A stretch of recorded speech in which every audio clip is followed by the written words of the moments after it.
হুম হয়েছে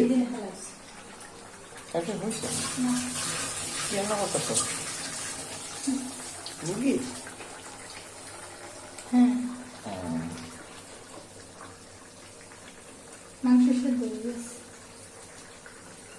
আর একটু টানাটা আর একটা বাজে দিবে রান্না করতে করতে যে অবস্থা দেখতেছি এগুলো কি খাবো?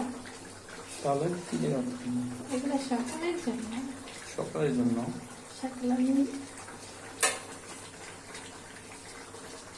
আচ্ছা কাজ আছে এই কারণে